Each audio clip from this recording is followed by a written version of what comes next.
మనం ఆకాశంలో ఎగిరే గ్రద్దను చూస్తూ ఉంటాం. అది మనకు కేవలం కోడి పిల్లను ఎత్తుకుపోయే పక్షి మాత్రమే.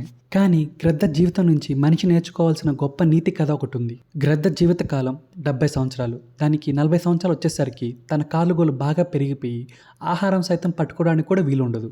ఆ తర్వాత తన పొదునైన ముక్కు సైతం వంగిపోతుంది.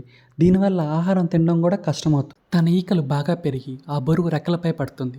దానివల్ల మునుపట్లా తను ఆకాశంలో ఎత్తులో ఎగరలేదు. ఇలాంటి సమయంలో గ్రద్ద ముందు ఉండేది రెండే దారులు. ఒకటి ఆహారం లేక చనిపోవడం, రెండోది తనని తాను మార్చుకోవడం. అప్పుడు గ్రద్ద రెండో దారిని ఎంచుకుంటుంది. మార్పు కోసం తన దగ్గరలో ఉన్న ఎత్తైన కొండను స్థావరంగా ఏర్పాటు చేసుకుంటుంది. పెరిగిన ముక్కును కాలుగోల మధ్యన పెట్టుకుని బాధ కలిగిన నెమ్మదిగా ఒలిచివేస్తుంది. ముక్కు కాస్త మళ్ళీ కొత్తగా వచ్చి దానికి పొదును పెరిగేంత వరకు ఎదురు చూస్తుంది. అలా కొత్తగా వచ్చిన ముక్కుతో తనకు పెరిగిన కాలుగోలను మరియు పెరిగిన ఈకలను పీకివేస్తుంది. అలా తన పాత రూపాన్ని తిరిగి తెచ్చుకొని కొత్తగా జన్మిస్తుంది. మళ్ళీ యథావిధిగా తన బతుకు పోరాటంలోకి దూకివేస్తుంది.